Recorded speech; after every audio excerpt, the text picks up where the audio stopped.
para hacer una breve síntesis, primero ha habido una gran transformación en el Uruguay en materia legal. En estos días hemos escuchado algunas opiniones que dicen que el mercado laboral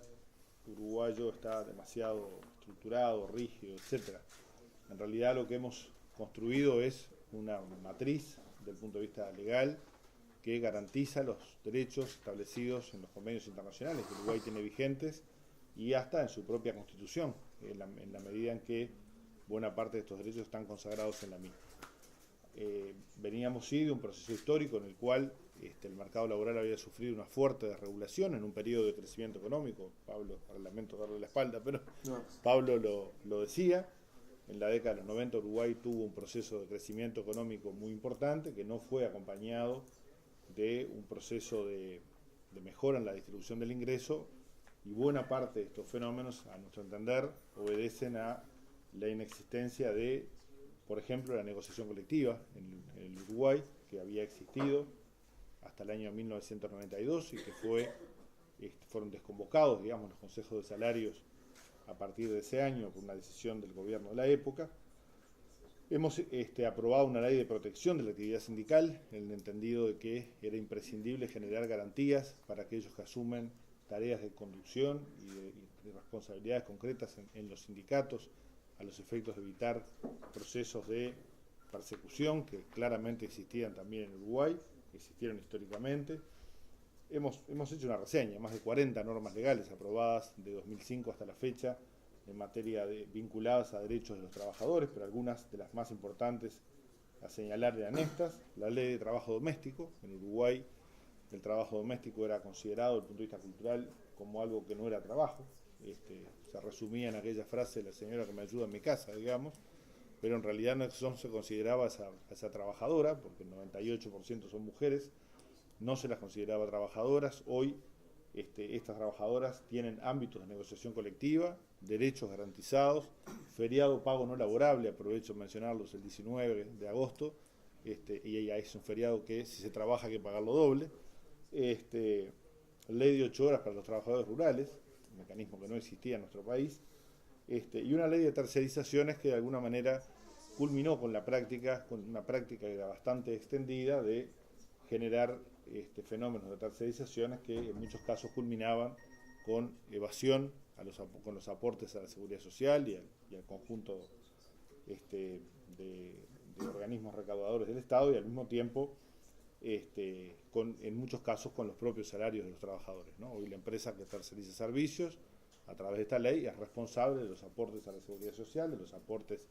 correspondientes a trabajadores del IRPF y demás impuestos de las empresas contratadas, y obviamente de los créditos laborales de los trabajadores.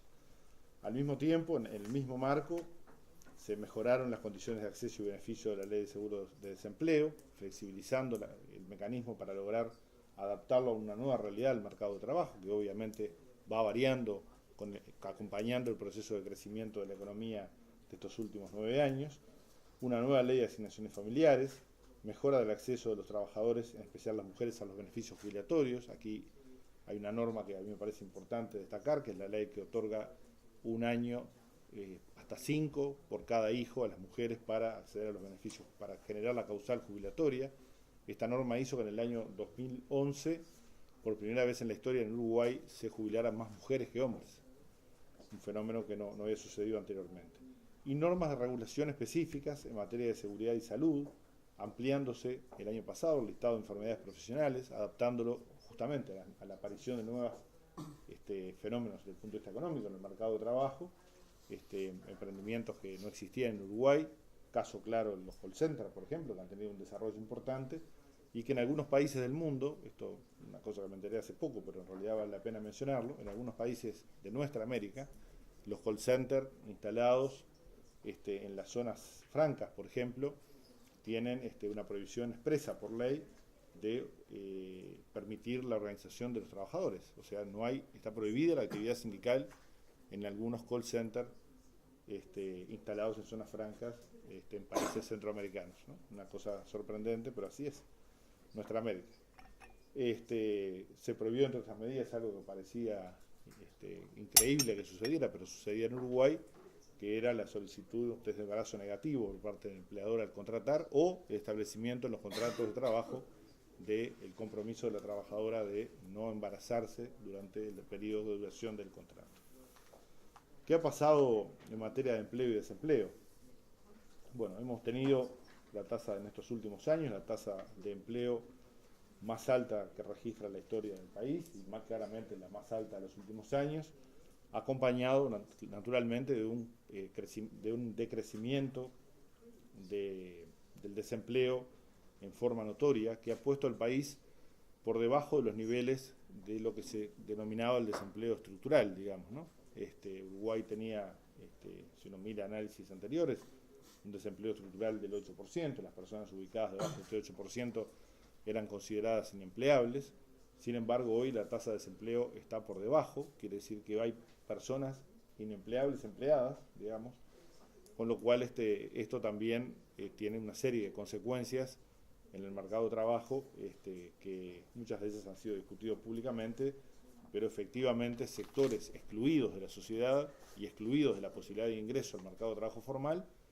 han logrado esta posibilidad en estos últimos años,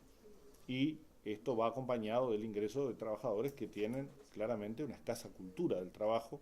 producto de décadas en las cuales el mensaje que provenía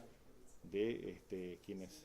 construyen la agenda en la sociedad uruguaya era otorgarle al trabajo una escasa importancia o poca centralidad en la vida de las personas, ¿no? Este fenómeno cultural es un fenómeno que toda la sociedad uruguaya tiene que revertir.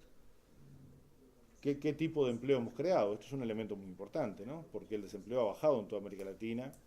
pero en el Uruguay hemos creado un empleo con cobertura de seguridad social. Si vemos el incremento de trabajadores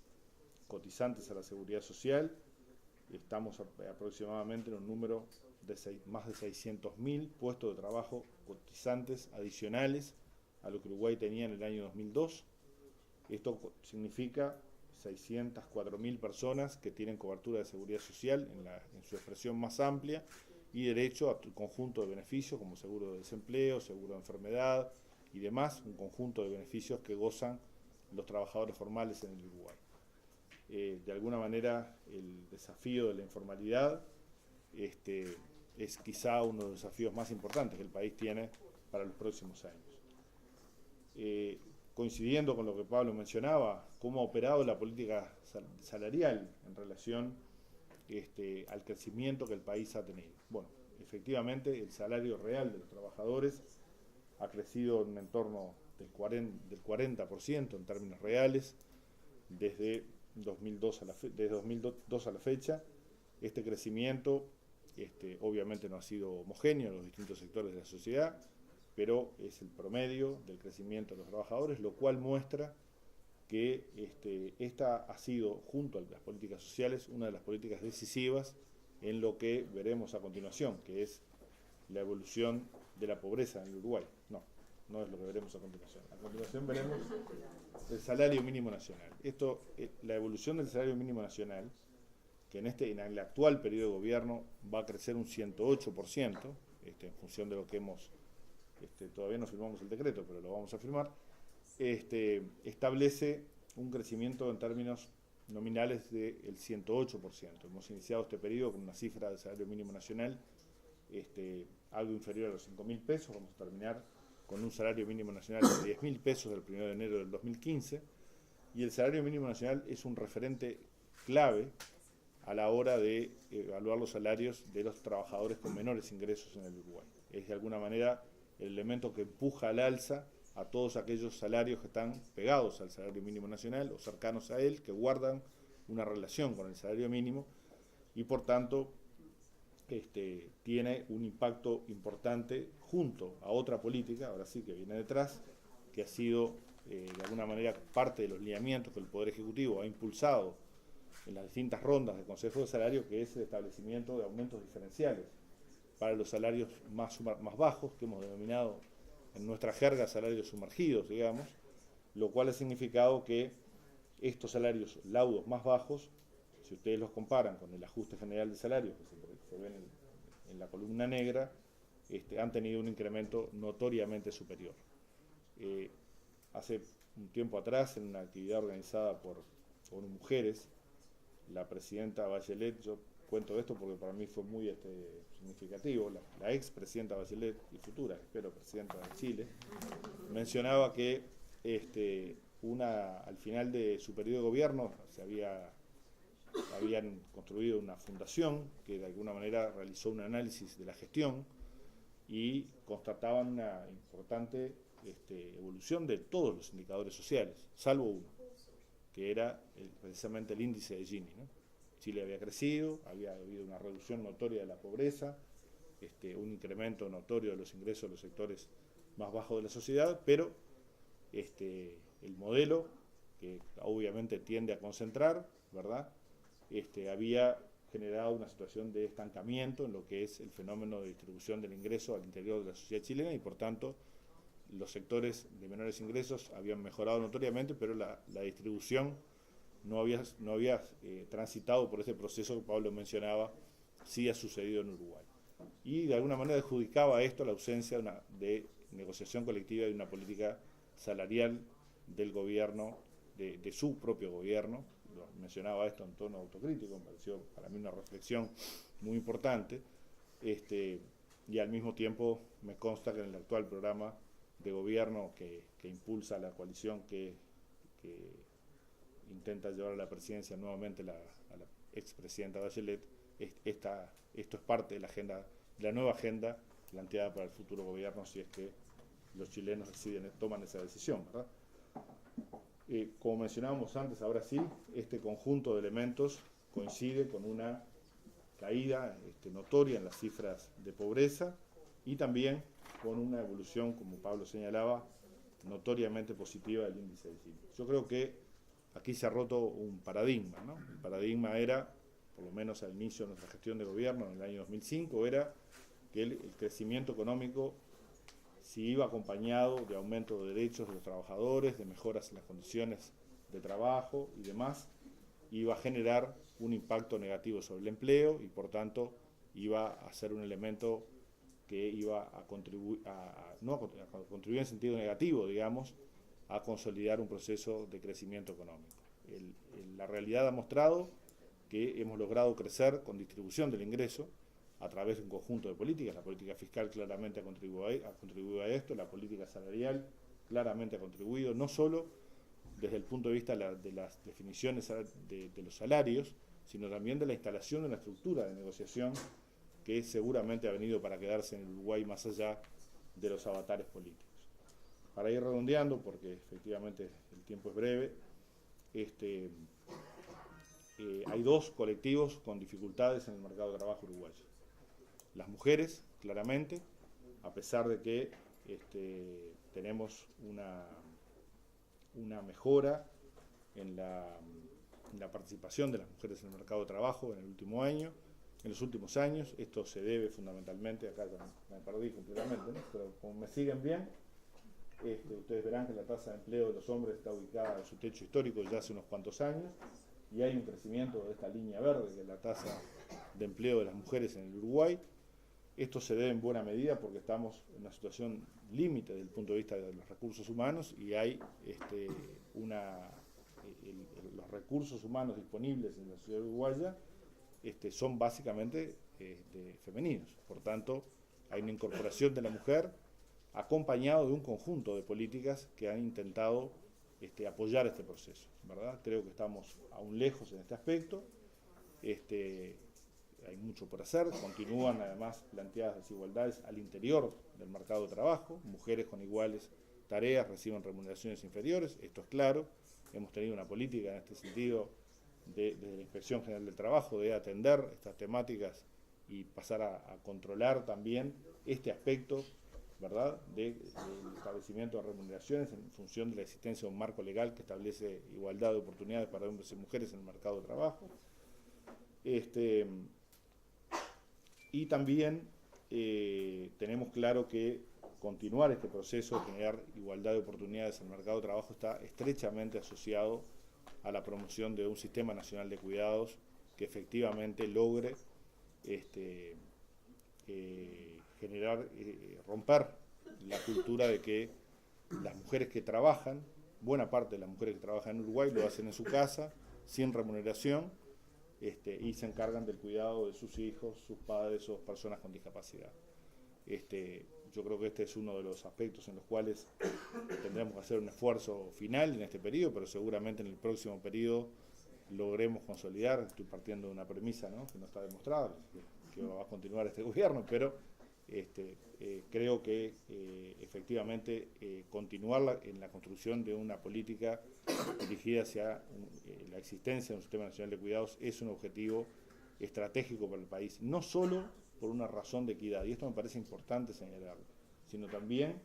mirados desde las posibilidades potenciales de desarrollo nacional. Y esto me parece que son dos cosas que tienen que estar estrechamente asociadas, ¿verdad? No solo hay que construir igualdad, sino que la igualdad tiene que estar sobre las bases de la sustentabilidad del modelo económico, y en este sentido, este aspecto vinculado a la generación de mecanismos de cuidados y demás, efectivamente contribuyen a la equidad desde el punto de vista social y también a darle sustentabilidad al proyecto de crecimiento y desarrollo económico del país, porque los recursos humanos en Uruguay, que aún están disponibles, por llamarlo de alguna manera, están básicamente ubicados en los jóvenes y en las mujeres, y el país no puede darse la posibilidad de que estos recursos humanos no jueguen un rol significativo en el proyecto de desarrollo. Podríamos explicar un poco más cómo se componen estas 200.000 mujeres que trabajan gratis en su casa. Hemos hecho y propuesto algunas cuestiones vinculadas a este tema. Estamos trabajando en un proyecto que enviaremos al Parlamento vinculado a la extensión del régimen de licencia por maternidad. Estamos trabajando en un proyecto que adicionalmente al convenio 163 de la OIT genere un mecanismo de licencias por lactancia y licencias parentales, que nos parece un elemento fundamental para continuar también un proceso de construcción de igualdades en materia de género en la sociedad uruguaya. Hemos fortalecido los programas vinculados a la formación profesional de las mujeres y hemos tratado de incorporar a la negociación colectiva, y en esta ronda particularmente hemos señalado a nuestros negociadores que no queremos más cláusulas que digan se propenderá a la equidad, etcétera, sino que queremos cosas concretas, ¿no?, acuerdos concretos, tal como el que se pactó, por ejemplo, en la industria láctea, donde tomaron nuestro proyecto original y lo acordaron, lo negociaron los trabajadores, lo acordaron en un sector que tiene más de 30% de trabajadoras mujeres, ¿no?, y efectivamente estos derechos han sido consagrados a través de la negociación colectiva. O sea que aquí la posibilidad de avanzar es múltiple, ¿no? Hay muchos caminos para avanzar al mismo objetivo. Y para cerrar y cumplir con los tiempos, hemos enviado al Parlamento una ley de empleo juvenil que ya tiene media sanción de la Cámara de Diputados y tendrá probablemente en los próximos días sanción del Senado. Creemos que es una de las normas más importantes. Vamos a asignar $3 millones del Fondo de Reconversión Laboral. Esto fue definido en la rendición de cuentas del año pasado, para generar 4 programas dirigidos a los jóvenes, apoyos en materia de compatibilidad entre estudio y trabajo, aspectos vinculados a primera experiencia laboral, políticas destinadas a prácticas formativas en empresas, subsidios para jóvenes vulnerables socioeconómicamente y primera experiencia laboral para egresados. Todos estos programas van a tener subsidios directos del Estado para las empresas que participen de estos proyectos, tratando de abatir un fenómeno que está pendiente y sobre el cual tenemos que trabajar, y es que la tasa de desempleo de los jóvenes triplica prácticamente la tasa media de la sociedad. Creo que en este sentido, un poco el resumen que como Pablo concluía, ¿no? Me parece que tenemos mucho para mostrar. Creo que hay saldos importantes para llevar adelante. Quizá uno de los más importantes es continuar firmemente trabajando en la reducción de la informalidad en el Uruguay. Esto, escuchado en un foro internacional, sería casi latinoamericano, casi ridículo, ¿no? Tenemos lejos la tasa de informalidad más baja del continente, somos los mejores de los peores, como dice el presidente, pero en realidad trabajar sobre este colectivo de trabajadores en la informalidad significa dar una batalla muy importante contra la pobreza en el Uruguay y seguramente dar una gran batalla para la construcción de equidad al interior de la sociedad uruguaya, en la línea de construir políticas públicas que coincidan en estos objetivos, como creo que a través de estas 2 presentaciones ha quedado bastante claro. Muchas gracias.